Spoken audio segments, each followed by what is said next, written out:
Josh Green here with Lewy Williams. Louis, you're up in Liverpool now, and it's been a pretty good year for you, 2020 was.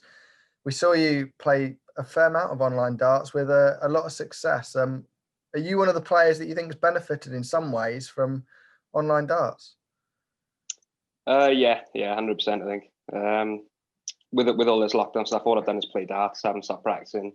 Credit to everyone who runs all the online darts tournaments. It's nice to have something to do. So I've played loads of them and done half decent them. So Yeah, and I know earlier on in lockdown you're in the Target Elite League.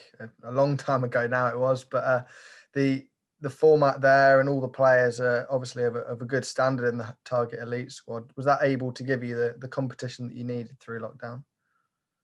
yeah, I think so, definitely. Because I wasn't actually sponsored by Target at the time, so it was nice for Daryl and the lads to invite me in as a guest, and held my own and ended up topping the league against them. So it was brilliantly run, and I think it was a good opportunity for everyone to carry on playing. Do you think that was another thing that sort of grabbed the attention of potential sponsors and things like that when you're able to beat some of the top youth names in the world at the moment? Yeah, I think so, definitely. Because obviously the lads sponsored by Target, they're arguably the best youngsters in the world. So when the likes of Daryl was holding their own against them, playing well, high averages, some nice finishes, I think that obviously grabbed the attention of them, and then decided to snap me up then. What have you been up to since then? Because we've obviously been back, and you've had a little bit of Challenge Tour action, but have you still been continuing with the online darts? What's it been like for the last few months? Yeah, again, I think it's just been non-stop with the online darts really. When we just went up to the lockdown, I was back in college, so I was down there once a week, going out quite a bit. Obviously the Challenge Tour, development tour, but then obviously back to the online darts then. Yeah. And what was the Challenge Tour like this year? I mean, top 16 in, I think it was your first year on the Challenge Tour, is a pretty significant achievement for anybody your age. I mean, you must be really happy with what you achieved this year on the Challenge Tour. Yeah, definitely. Yeah, I was over the moon with it actually. Obviously, like I said, first time doing it as well, and reaching a final, losing it to Jim. Top 16, 117 average against Richie Burnett. I think there's just so many positives to take out of it, and then hopefully kick on this year now, and then see how Q School goes. Whether it's Challenge Tour, then I'll kick on Challenge Tour. Whether it's Pro Tour, I'll kick on Pro Tour. Yeah. Do you think you achieved all you wanted in 2020, even considering all the circumstances? You came out the other side pretty well placed, didn't you? Yeah, I think he achieved a little bit more than expected actually with the UK Open as well. It's just a lot of bonuses, because my first proper year taking that seriously as well. I was playing when I was younger, I had a little break, so I was struggling, and decided to actually make a good go of it. So yeah, I've definitely made myself proud last year. I think I made everyone else proud, and hopefully this year's even bigger. Obviously, you'll be going to Q School and entering in phase 2 at Q School this year. You've experienced it before, as I spoke to you earlier about. I mean, what can you take from 2019 Q School, 2020 Q School into this year? I think just a lot of experience. I know what it's going to be like now. Obviously, maybe a bit different with the situation we're in with all the COVID going on. But I don't think it'll be much different. I know the standard there's going to be quality. There's going to be no easy games, especially in the second stage, because you're getting all the likes of the top 16 Challenge Tour, development tour, players who've already lost their cards. So there's going to be no easy game. I know I'm going to have to concentrate 100%, but if I play my own game, I know I can definitely hold my own and then kick on and see how it goes.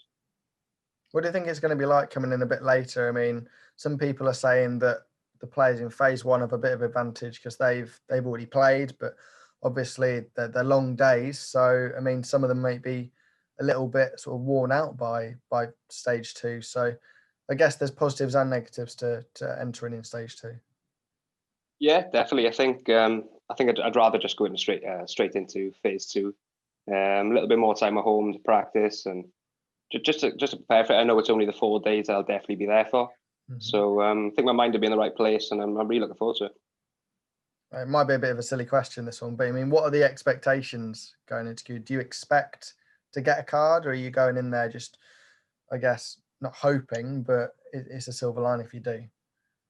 Yeah, I mean, I'm playing really well. My form is really good at the minute, so I think I'm not going to be too confident, but I'll be disappointed if I don't get a card, because I know I'm playing that well. But like I said, there's no easy games. I know I can easily lose to someone with 100 average first round. And if I do that all 4 days, then I've lost first round all 4 days, but played well. So I know I've just got to play my own game and then see how it goes from there. Take each game as it comes. Yeah, I know you're a good friend with Brad Brooks, who's been there before, and he's had to go back to Q school after losing his card as well. Is there any advice from Brad or any of the other players that you've got in the lead up to Q school this year?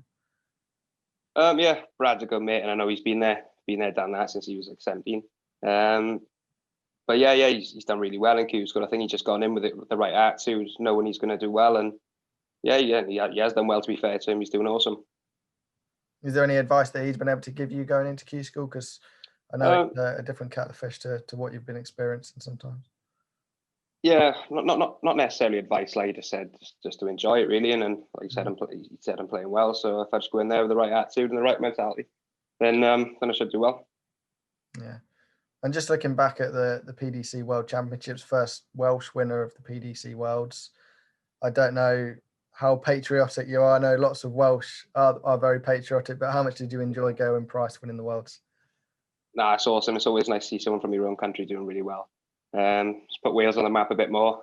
Gezzy's top class. He's definitely the best player in the world. He has been for the past year, I think, anyway. So he definitely deserves it. Have you had any experience with Gezzy at all? Have you ever played him in an exhibition or anything like that? Or I haven't actually, no. We had a little practice together going back to the Champion of Champions in Cardiff, maybe 2 years ago now. Just playing a bit of 1-2-1 this all before I actually started, but apart from that, nothing really. Yeah. I mean, is he a player that you look up to and you think that's where I want to be in 5-10 years time? Yeah, definitely, without a doubt, 100%. Just from what he's come through, he hasn't even had his tour card that long. He's come from on the back of being a professional rugby player. So what he's done, he's just put his mindset to it. I love his attitude. He's awesome. So yeah, he's someone I definitely look up to and aspire to be like. And just going back to Q school quickly, I mean, if you were to get a tour card, you're obviously still in uni at the moment. How would you be able to balance being a full PDC pro and having uni 5 days a week or 4 days, whatever it is at uni? I think that's where I'm lucky, to be honest with you. I'm just doing a college course and I'm only in 1 day a week, which is nice. Just on a Thursday doing the barbering. So I think I'm quite lucky that I'm only in 1 day. And my tutor's very flexible. She likes what I'm doing in the darts, so she'll always let me have a bit of time off if I need it. So yeah, it's good. I'm very, very lucky. And I assume if you're a tour card holder, that's going to come first. And there's plenty of money in darts these days, so that'll be your first choice career-wise, won't it? Yeah, I think so. Yeah, definitely. All right, brilliant. Cheers for your time, Louis, and best of luck in Q school. Thank you very much. Thanks for having me, Joe.